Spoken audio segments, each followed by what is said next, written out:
We are back. Welcome back, everybody, to the Jack Doyle Podcast. I'm Matt Taylor with the awesome and the fantastic Jack Doyle. And happy Thanksgiving. This podcast coming out on Thursday of this week, Thanksgiving Day. So appreciate you letting us be part of your holiday and part of your traditions as the Colts get ready for a Week 13 matchup and a return home to the friendly confines of Lucas Oil Stadium to take on the Houston Texans. It's the first AFC South game in quite a while, and it's the first home game for the Colts in 5 weeks as they've had a bye week, trips to Berlin and Pittsburgh and Kansas City. So it's good to be back in Indianapolis. Jack Doyle, how are you, man? Good to see you again. Yeah, I'm doing well, Matt. You know, a little disappointed after this weekend's result, but yeah, happy Thanksgiving to everybody. Thankful for a lot of things, health and family and all that fun stuff, but excited for the Colts to be back home. And it's always good to play at home when, you know, on a holiday week or whatever for the guys, get a bunch of family in town, you know, get some good vibes, good moods going into the game for sure. Well, we're going to talk all about Thanksgiving, you know, how players deal with the holiday, smack dab in the middle of the week. We'll talk about the fallout from the Chiefs game, talk about obviously what's coming up this Sunday against the Houston Texans. Man, this is a major game for the Colts. Back-to-back games coming up inside the AFC South for Indianapolis. And listen, the math doesn't say that they're must-win and they're end-all be-all, but it sure feels like, you know, with 2 losses in the last 3 games for the Colts. And the Colts, let's just put it out there, they're not getting any help from anybody losing games in the last couple of weeks. So they find themselves in a dogfight, believe it or not. After an 8-3 start, they still have accomplished nothing, and they have the sense of urgency down the stretch here with 6 games to go. Yeah, that's the way it's supposed to be. You know, obviously we had the great start, and it felt like we were hitting the easy button every week and putting up 40 and you know, and winning these big games or winning by a lot. And but they're not just going to hand out the division, Matt. You know, they're not going to hand out, you know, spots in the playoffs. You got to go earn it, right? We got 6 games to go. Such a long season, isn't it? Yeah, it's such a long season. And you know, we as fans and you know, as a player, you really try not to do this, but we ride the, you know, the emotions of week in, week out, and, you know, the sky is falling after a tough loss in Kansas City versus, you know, the big wins we had early. And, you know, we're looking at the 1 seed, but you truly just got to take it 1 week at a time. And it's a great opportunity coming up again this week and a great challenge in the Texans. Yeah, you're right. I mean, the Kansas City game, it's only 1 game. But it sure feels like, I mean, we're not playing, so we can kind of discuss it and lament the loss a little bit more than the players can, who they have to live by the 24-hour rule, right? Either a big win or a tough loss. You got to move on. But it still doesn't make it sting any less when you're up by 11 points going into the fourth quarter. We know about how the offense ended the game, you know, 4 straight 3-and-outs. They only had 18 total yards after the third quarter. In fact, the Colts were outgained. This is tough to hear. They were outgained by the Chiefs 236-18 in the fourth quarter and in overtime. You're up early. You've got the 20-point lead. It looks like you're going to be on cruise control, heading for another 30-point outfit on the road against a really good defense that's giving up only 18 points per game, but it just wasn't meant to be. Give credit to the Chiefs. That's what they do. They finally got their 1-score win. Yeah. Everybody was throwing shade at them for not being able to close out games and win those tight games like they had done before. But, Jack, for you, what was the most frustrating part about experiencing that game and watching in real time? Yeah, just the end. You know, we had our opportunities, like you said, Matt, on offense, and obviously those, you know, the 3-and-outs late in the game, you know, and doing that multiple times. Just getting a first down would have been huge, and just getting some sort of momentum on our side. You know, when you're playing in Kansas City, you know, the atmosphere is incredible, and you know, when you're in that atmosphere, you feel the fans, you know, getting louder and louder as, you know, the game starts to, you know, turn towards the Chiefs' favor. And so, yeah, it's just, like you said, it's 1 game.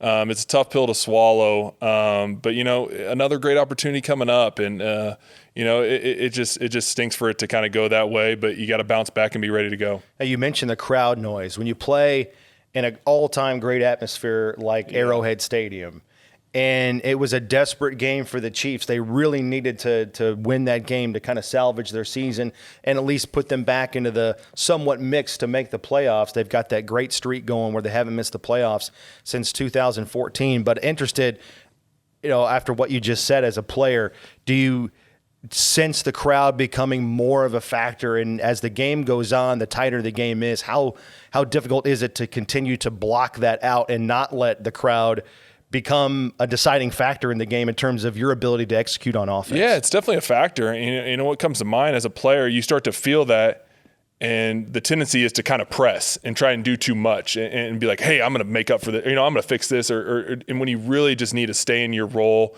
and just focusing on executing each play to the best of your ability, right? And taking it one play at a time. You got to come back to those coach cliche sayings, it's one play at a time mentality, and you got to, bring yourself back to that when all that, the ruckus is going on around you and all that fun stuff. But yeah, I think that's what you'd hear from the players, man. They're disappointed in the way they executed there late in the fourth quarter, especially from an offensive standpoint. And it's something to build on, right? You go back to work and you go back and try and fix it and get ready for the next game. I think our good friend Joe Wrights put it to me one time when he was talking about playing in tough environments like Kansas City and he always said that the Houston Texans NRG Stadium was a really difficult place to play. But he mentioned one time, I think the Texans had a pick 6 against the Colts on the road for Indianapolis at NRG Stadium. He said it was so loud that it was almost like silent. Yeah. And guys were moving in slow motion. Does that make sense to you? Can you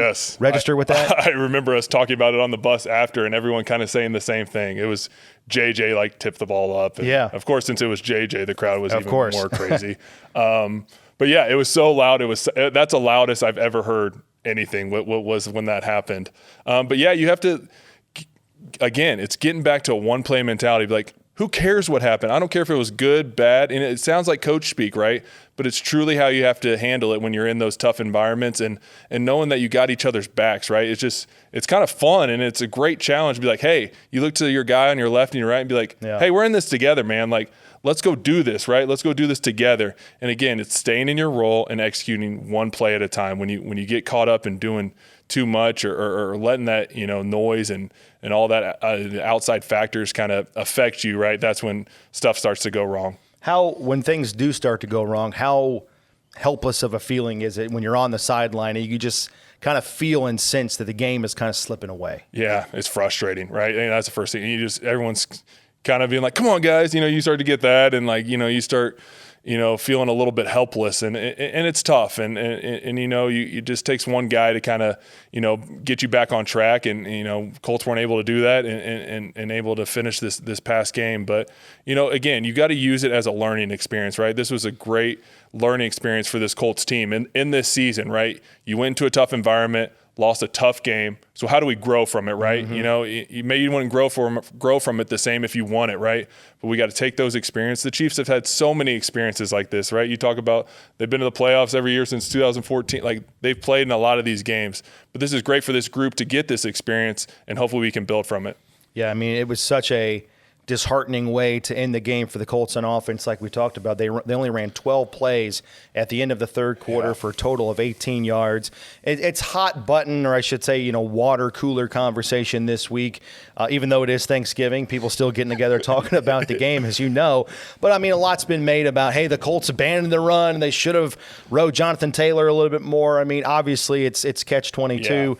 Hindsight is everything. But I mean, the reality was the Colts, they weren't running the ball very well. Jonathan Taylor was hit behind the line of scrimmage on over 60% of his carries last week against the Chiefs. They were doing a good job of making sure that the run game from Taylor didn't beat them. So what did you make of how the game ended in terms of philosophy and execution by the Colts on offense? Yeah, obviously, like you said, hindsight's 20/20, and be like, oh, why weren't we giving the ball to our best player, right? But, like you said, the run game wasn't going great. The Chiefs were gearing up to stop it. And, I think the same people that are saying this, Matt, I think if the Colts went back there and hand the ball 3 times in a row to Jonathan Taylor, and say he gets stuffed, be like, oh, the Colts were playing not to lose, right? They weren't playing to win. Right. And I think Shane was aggressive in his play calling, right? And tried to go after it and try and beat the Chiefs, because that's what you have to do. You can't just try and hang around and think you're going to beat this team. So, again, I know Shane came out and, the one where they had it at midfield, and there was maybe 5 minutes to go, and maybe he wishes. Sure, yeah, we can agree with that. But I think it's kind of silly to play the whole looking back and what I would have done different. He called plays that he thought would work in the situation. Shane's a great offensive mind, and he knows what he's doing more than any of us in listening or in this room, right? With that personnel group. Yeah, with this group, right? Yeah. This guy doesn't sleep all week getting prepared for games. Like he knows what he's doing. So again, maybe he wishes, you give Jonathan the ball a little more, maybe another screen pass in there or something, just getting him the ball in different ways. Exactly. Is probably more what he's thinking. But yeah, I don't always like playing that, go back and say, hey, this is what we could have done different type game. Exactly. No question about it. It's just unfortunate the way the game ended. But, zooming out a little bit, I mean, the Colts have lost 2 of their last 3. And in those games, Jonathan Taylor, who still continues to be the leading rusher in the NFL, well, the reality is in the last 2 losses for the Colts, he's been held twice to under 60 yards rushing. Is there anything to that, Jack? Are you concerned about that? Yeah, I think teams are gearing up to stop him, right? And then in the middle of that, he had 244. Exactly, right? I mean, we have to, that's a good component to it, too. He rushes for 244 in the sandwich of those games. Couple road games with the teams bringing a lot of pressure, right? We struggled, right? I mean, let's be real. 2 road games with teams bringing pressure. So we got to, nip that in the bud because that's going to be the recipe, right? It's a copycat league. Everyone's going to try and do the same things. And maybe there's a couple more shots to Alec Pierce or things like that to kind of open that up. And we got to prove that we can beat somebody in the pass game to open Jonathan back up and the run game is what I feel. But I want you to put yourself in Mo Alley Cox's shoes, Quentin Nelson's shoes. And great job, by the way, last week on the interview, man. That was double thumbs up. That was fantastic. But, I mean, my point is like Kansas City in the second half, they were blitzing. They were coming after the Colts. And give them credit. I mean, Steve Spagnuolo had a great game plan. But I think that's, again, like we talked about last week, that is the bigger picture of what the Colts have faced this year is they're not just going to let Daniel Jones throw the ball on them by playing coverage and rushing 4 and sitting back. I mean, that's an easy recipe to give up close to 30 points every game if you're playing this Colts offense. It's too good. It's too diverse. It has too much talent on it. Jonathan Taylor's going to do what he typically does and, runs all over defensive lines if they don't bring pressure. But what is the weight of seeing seeing that much pressure consistently week to week, Jack? What kind of toll does that take on your body, your focus, and just everything that goes into seeing that much attacking style defense at you week in and week out? Yeah, mentally it can be exhausting, right? Because every play you got to be on, right? Borderlini's having to handle a lot up front and getting us in the right protection, and Daniel's doing, those 2 guys are communicating. And then you throw in the factor of, playing in Kansas City, and it's hard to communicate, right? And just the physical force. And just guys are trying to run through you. And they're coming at you full speed. And you're standing there trying to take, and trying to stop them. So it's a really tough challenge. But what the Colts have to do is they got to beat it, right? And they got to beat it fast. So it's not going away. It's not going away. Like I said, Matt, it's a copycat league. Everyone's going to do – they think, hey – the Pittsburgh kind of showed it. Now Kansas City had some success with it. This is what Atlanta did it, but they didn't win. Right, and this is what you got to do, right? This is how you beat the Colts, right? Colts offense was rolling early, but this is the recipe to beat them. So we got to show that we can beat it, right? And I know that's what they're, the coaches are working on in the meeting room. I know that's what the players are walking through and figuring out maybe easier ways to communicate. And also we're getting a lot of experience in seeing it, right? So that's going to pay off in the long run, right? And knowing how to get in the right pro. So it's a great challenge, right? And this is the NFL. It's a long season. There's going to be challenges, and the best thing about it is you have this challenge in front of you. So let's go stand up to this challenge and take advantage of this opportunity. And it's going to feel even better when we make it to the playoffs and all that fun stuff. All right. Meanwhile, on the other side of the ball, the Colts defense, boy, they did all they could. Yeah. But they were on the field for over 42 minutes of time of possession. But, they limited the point total. They certainly did a great job there. I mean, giving up 23 points on the road to Patrick Mahomes and Andy Reid. And, I think if you ask a lot of Colts fans, hey, that's how the day is going to go, a lot of people would sign up for that. You'd have a great chance to win. The Chiefs were just 1 for 6 inside the red zone. But if you look deeper than that, the Colts gave up over 500 yards, almost 500 yards of offense, some big plays, especially there in the fourth quarter and overtime. But what did you make of how Lou Anarumo mixed in things defensively once again against Patrick Mahomes. He's had, again, reasonably good success against that outfit. Obviously, the Colts just didn't make enough plays down the stretch this time. I think Coach Lou had a great plan going in, and you didn't see Kansas City trying anything on the outside. Those guys were locked down early in the game and forcing Kansas City it was a lot of check downs, and they were running the ball a lot too. So, what I noticed, and when you play a team coached by Andy Reid, they're going to try and find your weakness, right? And they're going to try and expose it. And I think what Andy Reid said is no DeForest Buckner, right? Let's try and run this ball up the middle. You got lockdown corners on the outside. I'm not going to middle of the field. Yeah, I'm not going to challenge those guys. So it was a lot of check downs, trying to hit Kelsey in the middle of the field and things like that. So there's also a lot of long routes, deep overs by the receivers. Those are tough to cover. You got to get pressure. That's the yin and yang of, playing team defense, right? No one's going to cover a deep over with Rashid Rice flying across the field. I mean, the guy's flying, I don't care who your corners are. That's a tough cover.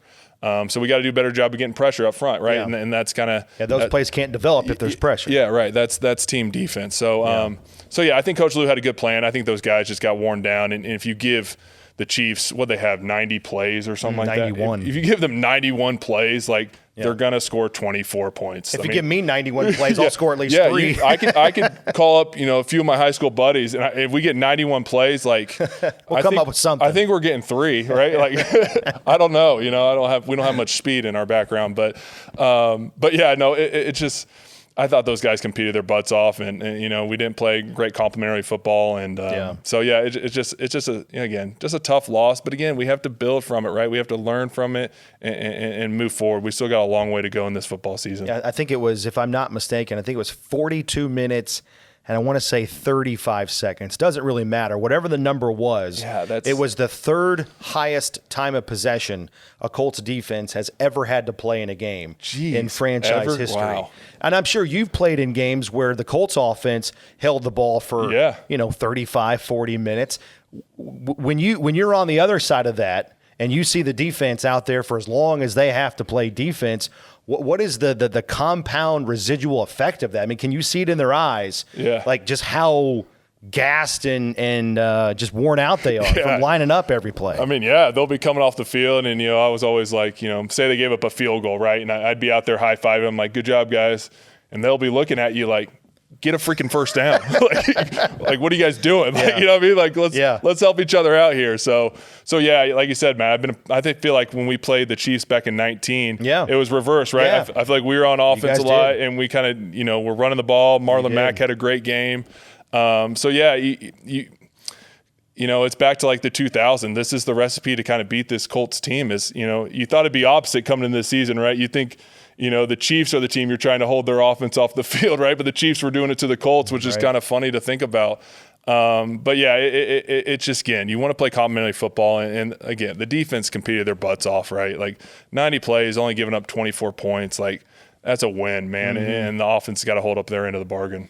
All right, so again, zooming out, taking a look at things from the blimp here. 8-3, Colts have lost 2 of their last 3 games. All 3 of the Colts' losses this season have come on the road, all right? So they're 2-3 away from Lucas Oil Stadium. Technically 6-0 at home. You throw in the Berlin game, So they're undefeated in quote-unquote home games. But the Colts, Jack, they have also scored exactly 20 points in all 3 of their losses this season. So give me some, if there are any, some common denominators in 8 wins versus 3 losses this year for the Colts as we kind of pause at Thanksgiving and look ahead to the last 6 games. Yeah, that's weird. They've had 20 points in every loss. They've all kind of had their own story, I think. But again, the common denominator is, I always watch the offense more closely. Yeah, Pittsburgh obviously was turnovers. Yeah, it was turnovers, right? The Colts didn't have a turnover in this game and lost. But even the Rams game, it was just handling pressure, right? The Rams were kind of getting with their front 4. And Daniel, honestly, in that game, handled it great and made some unbelievable throws, thinking back to that game. To give us a chance. But, it's handling pressure. And, again, it's a copycat league, so that's what we're going to get from teams now is they're going to dial up the pressure.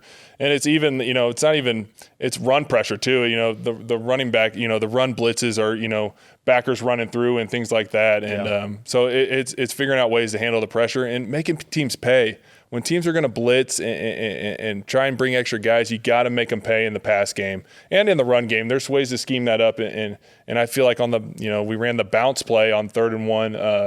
The play that Q and Jonathan have kind of made famous. We ran that back when I was here too. It was always a great play for us. So there's ways to scheme it up in the run game too. So we got to figure out a way to handle pressure and again, make teams pay for trying to blitz us. Yeah. All right. I want to talk about the AFC South right now. And before we get into the nitty gritty, I just want to say, just like as a fan, like go figure the year the Colts are 8-3 on the great path to winning the AFC South for the first time since 2014. As we go into week number 13, go figure this is the year where there's 3 teams with a winning record. Yeah. All right. The Texans, we'll talk about them. They've won 3 in a row. The Jacksonville Jaguars, credit to them. They just keep finding ways to win. They're 7-4. But the point here is, big picture, these next 2 games against the AFC South are enormous for the Colts because in the last couple of years, face it, an 8-3 record this time of year, you'd be, punching your passport to an AFC South championship. Yeah, you're feeling good about yourself. But hey, give credit to these teams. They're finding ways to win. They're stacking victories, and they're nipping at the heels of the Colts here. These next 2 games, Jacksonville and Houston. Jack, do you pay attention to the standings if you're a player? And does that factor into the urgency and the focus that you bring with you every single day to practice this time of year? Yeah, as a player, I did always kind of look at the division, right? I wouldn't look at the whole big picture, right? But you always keep an eye on what the division's doing. But yeah, I mean, again, Matt, it's an opportunity, right? It's not going to be easy, right? It shouldn't be easy, right? To kind of, we want to end this, this division win drought that we've kind of haven't won one since 2014. So it shouldn't be easy. Like, let's go win a big game, and it's good to come home and get this, 6-game stretch started the right way. Right. And so yeah, it is kind of funny as you say that, man. Everyone's always making fun of the AFC South, but hey, man, this AFC South, we're playing football right now. Some good quarterbacks now in the division. Absolutely, that's the difference. Absolutely. So yeah, it'd be a great challenge, and that's what you want as a player, man. I wouldn't want it the other way. Like, that's boring, right? Like, let's go. I'll take boring. Yeah. You've Give been me some through victories. I'll take boring for sure. I get that. But it is funny to think, like, you think of the, Jacksonville 7-4 and, the Colts are 8-3, and it's like, the Colts have looked so much better just from a, game in, game out perspective, but Jacksonville's found ways to win games. Yeah. So it's just, it's a week by week league. It doesn't matter, how it goes, Matt, it's about getting the win. So that, those are going to be the challenges coming, going forward. And 4 of the last 6 games of the season are against the AFC South. You got 2 games against Houston, 2 games against Jacksonville, and that's the reality of the deal here. You got the Colts, Jaguars, and Texans who all still control their own destiny inside the division. So, I mean, Roger Goodell somewhere is fist pumping. This is exactly what he wants. The schedule is set up perfect. He wants more teams involved and in the mix as late in the season as possible. Get as many fans, still glued on the games every Sunday as possible, and that's exactly what's happening here. So with that in mind, I go back to the beginning of last year, and I don't know if you remember this or maybe you felt this, but I certainly did, right? You remember how the end of the 2023 season went, that win in your end game. Yeah. I mean, it literally was a playoff game against the Colts and the Texans. Everything was on the line. The Colts came up short. You had the 4th and 1 and the drop pass, and then the Texans go on to win the division and all of that stuff. And then the next year, right out of the gate, the first game of the season, week 1 at home, return to the scene of the crime. It's Texans and Colts. And I just felt like there was so much pressure and there was so much urgency on the Colts. And they were talking about it outwardly too. And I don't blame them, right? But I mean, it just seemed like all off season, it was like this cloud hanging over the franchise on what could have been and an opportunity loss and things like that. And then you get the Texans right out of the gate at home.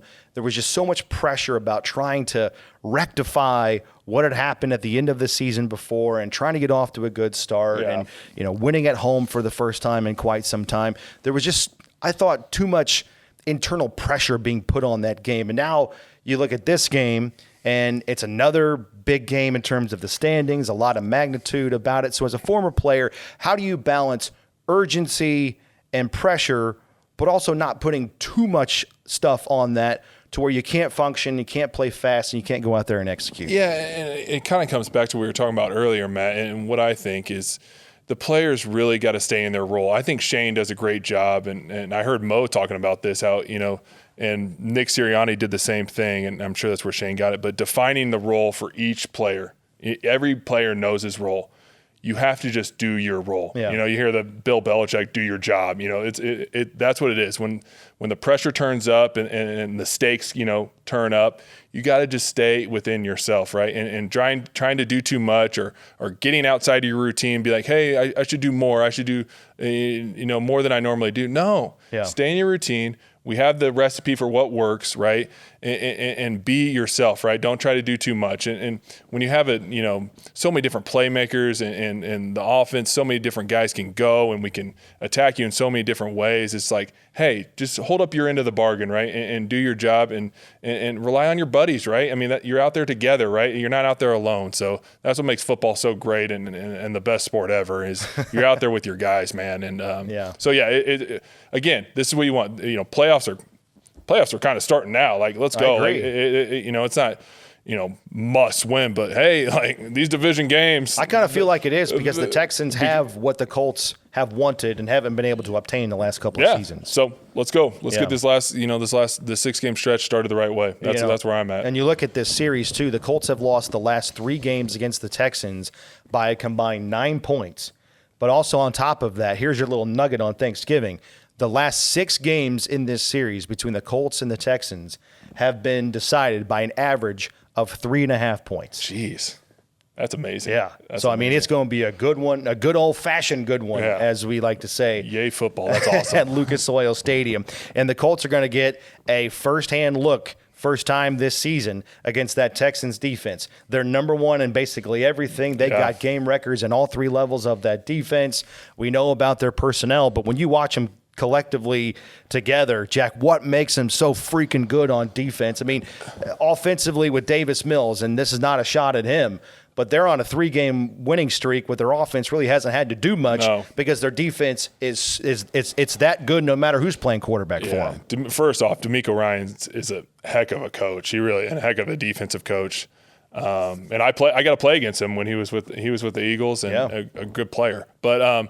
But yeah, obviously you start with the edge pressure guys and Anderson and Hunter and they're able to get pressure with 4, right? That's a recipe for a good defense off the jump. And that kind of scheme that DeMeco ran in San Francisco, right? It's like a cover 3, it's zone, but it kind of looks more like man in the way they play such a tight zone coverage and they don't give you the easy check downs underneath or you got to beat them, right? It's kind of similar to what the Chiefs were doing to us in the second half with the pressure, right? Different schemes but same mentality, right? We're not going to give you anything easy, right? You got to beat us. So it's going to be a great challenge for this Colts and a great opportunity, right? And it's good to be back home too. That'll be what a fun environment it's going to be on Sunday. Is it just keep playing if you're the Colts offense? Yeah. Just keep playing. You know what I mean? Don't get discouraged if it's tough sledding to begin the game. Yeah. If you have to punt from your own territory, just keep playing because the Colts defense, hopefully knock on wood, will do their job. C.J. Stroud's probably coming back in this game. He's missed the last 3 with a concussion.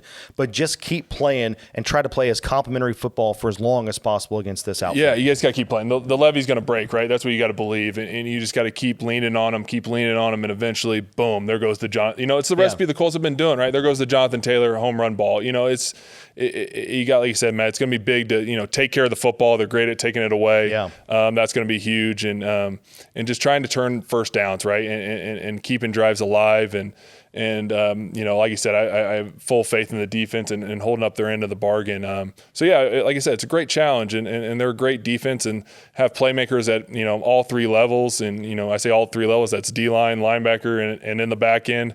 It's going to be a great challenge and taking care of the football is going to be paramount. All right. Thanksgiving week is here as we close out the podcast. Let's talk about everything that Thanksgiving means for the NFL. For a lot of people, Thanksgiving obviously it's a great holiday. For coaches and players in the NFL, it's Thursday, right? Yeah. I mean, you still got stuff to do. Yeah. The NFL does not stop. Third down day. I used to call it Blitz and Red Zone Day, right? Yeah. Blitz pickup day. Yeah. So with that in mind, Jack, how different is Thanksgiving in the middle of your work week and prep week as a player when you still have so much to get done and film to watch and weights to lift and things to pick up on to get ready for a game while your friends and family are trying to get together and you're trying to carve out some time for Thanksgiving on Thursday when it's so much other stuff you got to do on that day as well. Yeah, it's Thursday, Matt. That's the way I took it as a player. And then, the perk of it is like on that, this Thursday, right? You get to go home and there's going to be a bunch of people there, cooking you a bunch of food and you get a really good dinner, right? And then then you're going to get a good night's sleep and wake up and it's Friday, right? Yeah, that's what it is. It's a tough challenge, but it also, it helps to have a home game. And so it'll be good for players to, get some family in town and I don't want to say you got to get away from football sometimes and be able to escape and taking care of your family and catching up with all of them. It'll be good for the players. And usually the schedule is you get more done. You kind of get here a little earlier and kind of fast forward your day a bit and get out in the early afternoon time. But yeah, it's also a great holiday. These are NFL players, right?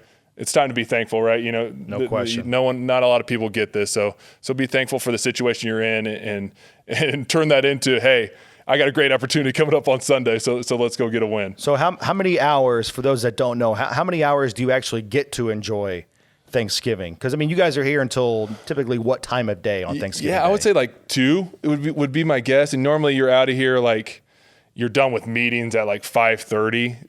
On a normal Thursday, maybe you probably don't leave till 6:30, whatever it is. So I would say 2 or 3 o'clock. I bet that'd be my guess that these guys. So they'll wake up and they'll get here a little early, and then have their normal schedule, and then probably not have meetings after practice like you typically do. Mm-hmm. And you'll kind of have maybe a little bit of a longer day on Friday, so you'll kind of catch up on the film you missed on what you skipped on Thursday.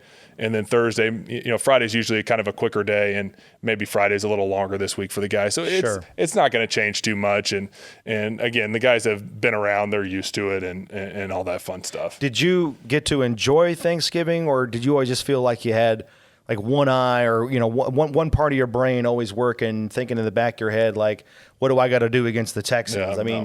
Are you able to detach it all in the middle of the week? No, I could never enjoy Thanksgiving. The food was good, and I was thankful. Yeah, I was thankful for. It's tough, right? There's so much for on me. The line. It was impossible, and Casey listened to this right now. She was probably screaming your wife, Casey. Yeah, that's my wife. Yeah, she would have been heck no, he didn't detach. That boy was always in a bad mood. So what did you do, fake going to the bathroom and walk downstairs and watch game film or what? Go to sleep.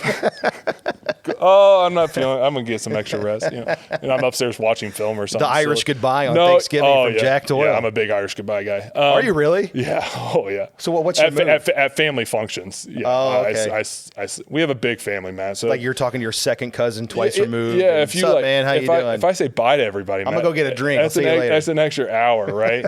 I make my kids say bye though. That's big. I don't teach them my ways. You're a hypocrite. I don't teach them my ways. Well, as a kid I did, but now I'm just sneak out the back door, say bye to a couple people so they can spread the word, but not to everybody. Oh yeah, Jack left. Oh, you're looking for Jack? Oh, he left about a half an hour ago. Yeah, I'm Irish, man. So why can't I do the Irish goodbye? Come on, man.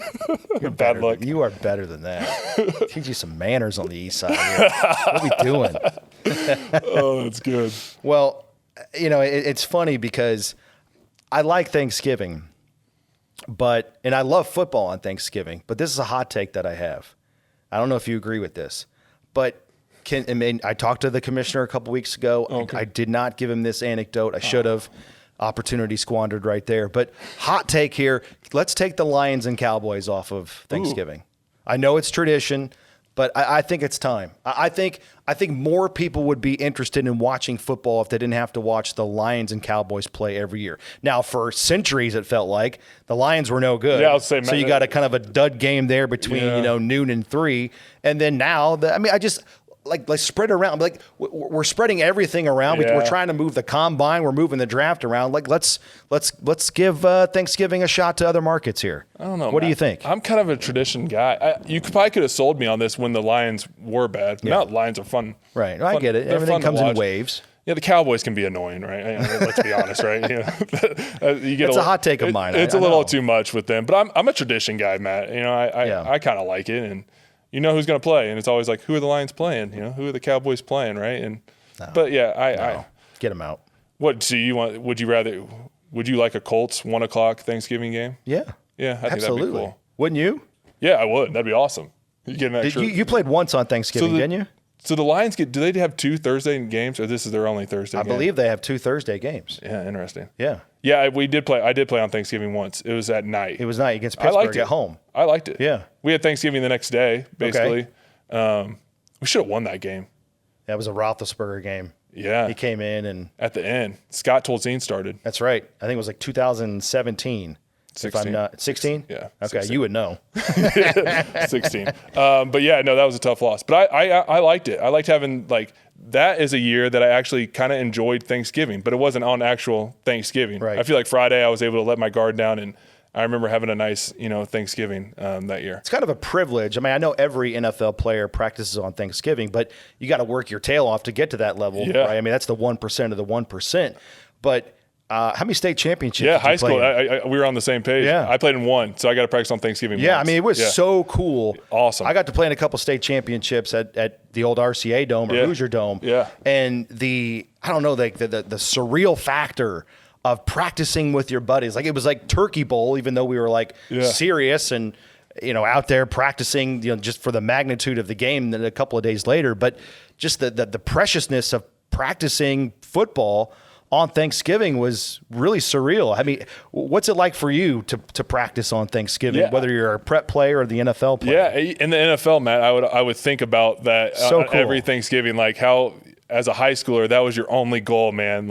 You wouldn't talk about going to state. You'd be like, hey, we're working to practice on Thanksgiving. That's cool. That's how you'd kind of, phrase, we want to go to state, right? Yeah. And that was the goal. So yeah, that was always that's an awesome memory I have of being able to do that. Like I said, we won state my junior year. So got to do the Thanksgiving practice, and it's a great honor. So the teams and the guys that are out there getting to practice on Thanksgiving, enjoy it. That's a core memory that you'll remember forever. Were you Lucas Oil Stadium in that title game? I was the last year. So this was my junior year. We were RCA Dome. Yeah. And my senior year, we got beaten semi-state. Don't want to talk about it. And we would have still been at the RCA Dome. I think the next year was the first year of Lucas Oil. So that would have been fall of 2007. Would have been my senior year. Yeah. So the next year would have been Lucas Oil. And that's one of the coolest things, I think, tradition-wise, in the state of Indiana, central Indiana, is that the high school football state championships, the Colts are always so proud to be the presenting sponsor of the tournament and the state finals. But I think you and I can both attest to this.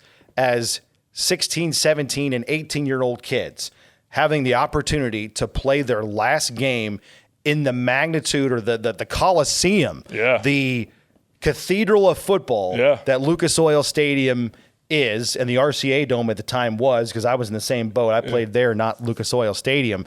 But how cool is it for kids to have that opportunity to have their entire communities and their entire student sections cheering them on where the Colts play, where Jonathan Taylor runs, right, where Michael Pittman scores touchdowns and all of those things, just on that hallowed ground, if you will, where Colts football is it takes off.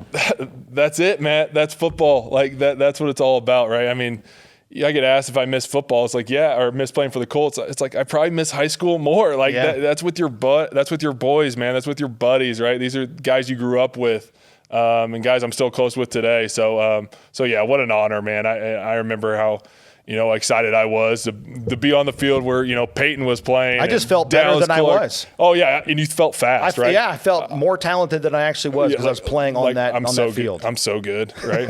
That's how you go into that game. Feel so sweet about yourself. Yeah.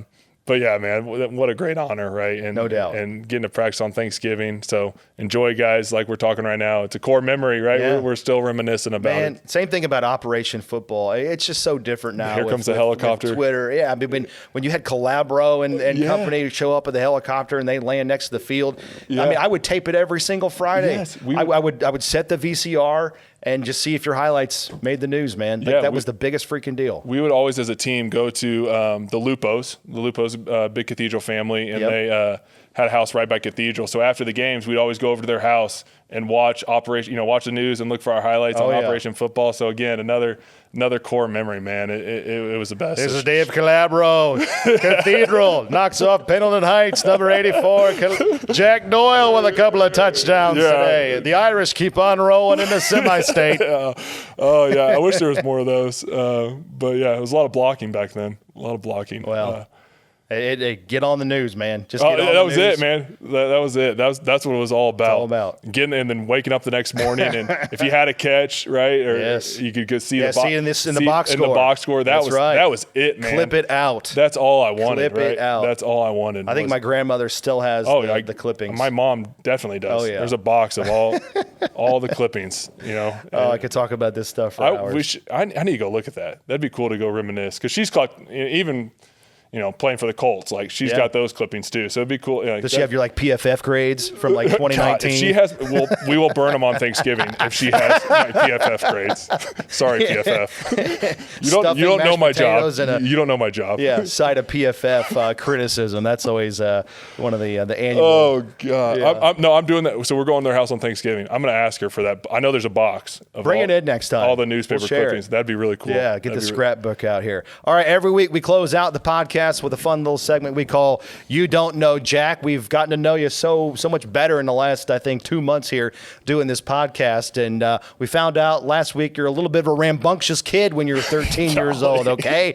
We put you on the spot. I got too many texts about that. Did you? Good. But you should have regrets about that, man. You should still feel bad about what you pulled off in gym class back in the day. But this one's a little bit softer here. We stick with the theme of the week in Thanksgiving. Jack Doyle, what are your favorite family Thanksgiving traditions, and tell us your ideal plate of food on Thanksgiving Day? Oh, I love Thanksgiving. And now that I enjoy it again, we talked about how you can actually be present. What's the Grinch for Thanksgiving? That's what I used to be. But yeah, so Thanksgiving traditions. So we'll do the drumstick dash in Broad Ripple. Oh, how many years have you done that? So Casey started, we lived in Broad Ripple. That's where we bought our first house, and she did it forever without me because I was here practicing. But now, we've done it every year. Cool. I think since then, maybe a baby got in the way or two, but stinking babies. Yeah, freaking babiys. But I think we've done it every year, and it's a ton of fun. I love, when I was growing up, we used to go to a family friend, the McGlynn's house. They used to do a run/walk in honor of Steve McGlynn. We'll give him a shout out. It's a fun tradition that I've always done. Sure. Start in the morning with a walk, and then we'll go over to my mom's house, and my dad will cook a bird. I'll bring over a ham. That's how he texted me. Yeah. He said, I'll cook the bird. I'll cook the bird. And I'll bring over a honey baked ham, warm that sucker up. I'm not cooking anything. Solid. But everything. Mashed potatoes, gravy, stuffing, noodles. There's these noodles. They're almost like dumpling noodles. Oh, so good. You're getting people hungry. And I just it's like a casserole to me, right? Everything is together. Right, just give me a bowl. I don't need little dividers. Swirl it up or what? Yeah, pretty much. Oh no! Give me a blender, right? I'll just put that. Oh God! No. And just a little extra gravy, right? No, I need to have food integrity. I need boundaries and borders. Okay, give me this. Do you eat? So normally, Matt, I'm an eater. I eat one thing at a time, right? So if I have really, I don't know, steak and potato. So you have burger fries. You're going the whole burger first. Whole burger first before I have a fry. And I've always done that, and people think it's weird. And I'm like, I've always done this. I was so weird as a kid. I wouldn't let my food touch, but now my Thanksgiving, I'm mixing it all together. Yeah, boy, I tell you what. So you'll a little bit of turkey. Yeah. And then you'll go back to the mashed potatoes. Yeah, I mean, I like to kind of bounce around. You know what I mean? I like to go to the different. I'll do that for Thanksgiving, but normally I don't do that. Well, I guess that's weird by your reaction and everyone else's reaction to me. Yeah, that's a little weird. not gonna lie, it's a little weird. I mean, take 2 bites of hamburger, put it down, couple fries, a little sip of Diet Coke. I mean, talk to people. No, that's not allowed. I don't talk during meals. And I don't share food. So, like, if I come and reach across and grab a little ear, that's a no-no. Yeah, huh? Pet peeve? I won't eat dinner with you again. We're done. Man. I don't breaking bread with Jack Doyle 101. If you want fries, Matt, order fries. I get that. Or go get some more fries. I get that. There's plenty of food. Do you do tax bites with your kids, like dad tax? Oh yeah, They get so mad. I'm more of upset. I'm more of the garbage disposal, like the stuff they don't eat. Yeah, I just finish it off at the end. No doubt. Awesome. Well, that's like in the dad handbook. You've got to do that. There's codes. There's codes you have to follow. Awesome. Good stuff, man. Matt, Happy Thanksgiving, Jack Doyle. Yeah. You are the best, dude. Great stuff right there. Wrapping up the podcast with You Don't Know Jack. He's got a one-track mind when it comes to eating, all right? So don't talk to him. Don't talk to me. Don't disrupt him. He's going turkey first. By the way, turkey, do you do baked turkey or fried turkey on Thanksgiving? Baked. I've done the fried turkey before, but my dad will, again, I don't do it. My dad will bake the turkey. That's another hot take. If you don't have turkey at Thanksgiving, I'm okay with it.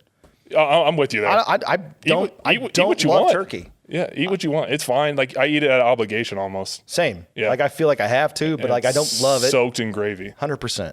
I'm a big ham guy. Ham's like if you have lasagna for me on Thanksgiving, I'm equally as happy. Yeah, I love lasagna.